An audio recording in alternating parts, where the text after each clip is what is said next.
Big question today. One I get asked a lot. Okay, here we're gonna do this. What is the difference between a slave and a submissive? There is a huge difference between the two. Sorry, I'm just getting this collar on here. Because I am a bit of a collar whore. As are some of my friends out there. You know who you are, my Aussie friends. So what is the difference between a slave and a submissive exactly? And what are those things anyway? Which one should we start with? Let's start with the slave. Slave, traditionally, in history, has meant someone who is usually owned and usually against their will, so it is non-consensual. In traditional historical slavery, the bad kind, these are people who were owned by other people as property. They did not have rights of their own. It was not good, okay? And slavery in that respect is very, very bad, and no one likes that kind of slavery. We have a lot of free rights in our society, and we fight for those, and those are very important that we have those. So when we talk about, what are we talking about when we talk about slavery and BDSM? When we see this 50 Shades of Grey thing, what is going on there? What are these contracts? What is this all about? Slavery in a BDSM sense, traditionally, modernly now, is consensual. That means both people are saying, yes, I want to do this. The girl is saying, I want to be your property. I want to be owned by you, but it's my choice. And I want to do it because I love you and I want to serve you. I want to worship you, whatever their reasoning is for it, because there is a lot of reasoning. Sorry, my video just froze up for a second. But yeah, there's a lot of reasoning behind that. But when someone wants to be a slave, it's pretty serious. It's the most serious thing you can do, in my opinion, in a BDSM relationship. Slavery is the epitome of BDSM. A master-slave relationship is the final destination of a couple who really want to pursue it. That's the end goal. And there are different kinds of slavery, and one of the more extreme ones traditionally is called TPE. TPE stands for Total Power Exchange. This is where both parties are agreeing upon everything. So you have a contract which you sign, you write up everything. Once that contract is done, you're done.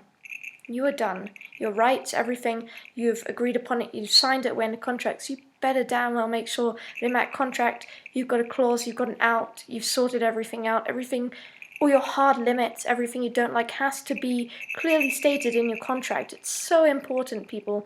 Do not rush.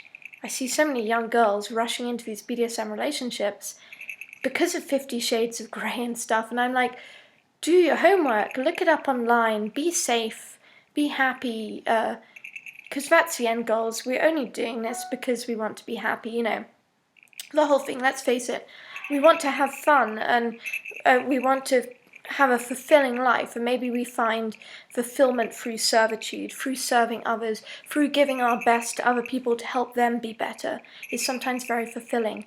So in the TP, as I was saying, everything is fully exchanged. That means everything, even money. You could work a job, all of your money and finances would go to your master. It doesn't belong to you anymore. That's how extreme total power exchange can be. It's not just bedroom. It's not just sex. It's not just, hey, let's get out the whips and get kinky. This is 24/7, all day, every day relationship lifestyle. This is, I'm going to wear this collar all day. That's why when you see those people wearing those eternity collars, like, they will joke they're going to wear those to the grave. Some of them are not joking. Some of them really will wear those collars their entire life. As if, think about the wedding ring, okay? And how you wouldn't take that wedding ring off, would you? They're not going to take that collar off. For them, it has that same degree of depth and symbolism, and it's so important. So now that we've discussed slavery a little bit and how it's very extreme, it can be very romantic and it's often stylized in movies and things and dramas. Let's talk about submissives. The submissive, as we said, there's two sides. Here's our slavery. Submissives over here, okay? The submissive is usually a person who has similar desires. They want to do kinky things, they want to have kinky things done to them. Are they necessarily a slave? No, a lot of times they are not a slave. They're never going to be called a slave. You might even be insulting them by calling them a slave, okay? A lot of times submissive is usually an empowered woman who wants to do things in the bedroom, they want to get kinky, maybe they want to do it outside of a bedroom in a scene, but it's still agreed upon. Everything, again, is consensual. I can't stress that enough. On both sides of this, nothing is forced, nothing weird is going on here. Both parties are saying, I want to do this, and we're both going to agree on it, and we're going to talk about it. We'll talk about safe, sane, consensual, which I've probably talked 100 times about in my videos, but safe, nothing crazy, okay? You know, everything has to be thought about. You have to have limits. You know, everyone has limits. Like, some people are going to be like, I don't want to do edge play, or, you know, I don't want you to whip me, and they're going to say that, and that's their thing. Sane, again, go back, nothing crazy. Like, it has to be things within reasonable limit. We are reasonable humans, and even when we engage in sexual activities in the bedroom or outside of a bedroom, we have to think about it carefully and think about what we're doing, because we are humans, okay? And we want to be respectful of other people. We want to respect their limits and boundaries, and we want to have a good time. So sane, and then consensual, which I talked about obviously earlier, is everything has to be agreed by both parties. You cannot just go, oh, I'm going to go into the club and whip this girl and she's going to like it. No, you don't do that, okay? I just said it right now. I had so many guys write to me on YouTube and they're like, so, I'm just going to go and like collar this girl, or I'm going to go into a nightclub and crop this, or I went into a nightclub. One guy messaged me, he's like, so, I went into a nightclub and I decided I was going to own this girl, so I just started cropping her. And I was like, no, you didn't. And he did. And I was just like, that is illegal, for one thing, and completely unacceptable. So I gave him a huge rant about it and shouted at him. So yeah, safe, sane, and consensual. So submissives and slaves will adhere to this, okay?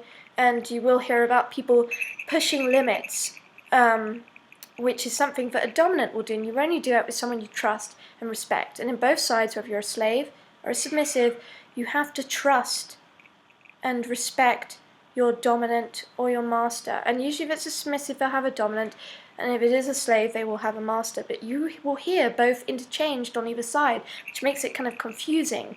But if someone is a submissive, they're a submissive, and if someone is a slave, they're a slave. But you will hear the word swapped. But just trust me, you can have a slave with submissive tendencies, or a submissive with slave-like tendencies. Slaves are going to get micromanaged. You've ever watched The Secretary, and if you haven't, I highly recommend it. It's much better than 50 Shades of Grey. You will see micromanaging. The dominant in that movie is like, oh, I'm going to tell you what to eat. You're going to have 3 peas and 2 scoops of ice cream, or something along those lines. And she does it in front of her family, which is kind of funny. But it's that desire, like, you're going to tell me what to wear, like how I have to dress. You're going to tell me like what I can and cannot eat, how I have to look after myself. You're going to tell me when to exercise, and things that are beneficial to the slave or submissive, things that will help them. I'm running at 8 minutes here, so I see I'm going a little long, but I'm going to try and speed this up a bit. So yeah, submissive, think more bedroom games, think more, we're going to do a scene in a BDSM club or in the room, and I'm going to agree upon it with you, and we're just going to do it. But maybe outside of that bedroom, we have a perfectly normal life, okay? And it doesn't have to be 24/7. But you will see submissives who indulge in it for longer periods of time than just inside of a bedroom. It's flexible, which is nice. And I always suggest when girls or guys are starting off with this and they're like, oh, I'm interested in this, I'm like, start out as a submissive, okay? Start over here. See how that goes. And if you find someone you really love and you want to devote yourself to, and trust me, devotion is the key word here. It can't just be all about you. It can't be. If you have a master, you have to want to please them. That's the key base in submission and servitude, is that we inherently want to please other people. We're usually very good people, and we want to please other people and make them feel good and make them feel happy, which in turn makes us feel happy. So it's great. It's a win-win for everyone.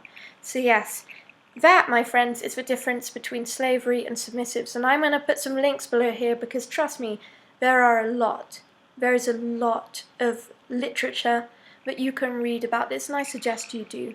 I hope some of his videos helped you guys, because I've had a lot of girls come up to me and be like, hey, you know, so-and-so's asked me to ask you what the difference is between a slave and submissive, and I was like, I wish I just had a video I could point to online, so now I do, so now I will link this video in the future. I hope you guys have enjoyed this video. I've really been enjoying doing videos for you more now. Like, just uploading every day has been good for me, actually, because I've been stuck in a bit of a funk recently, and so this has been healthy for me. So I appreciate it. Thank you guys. Take care.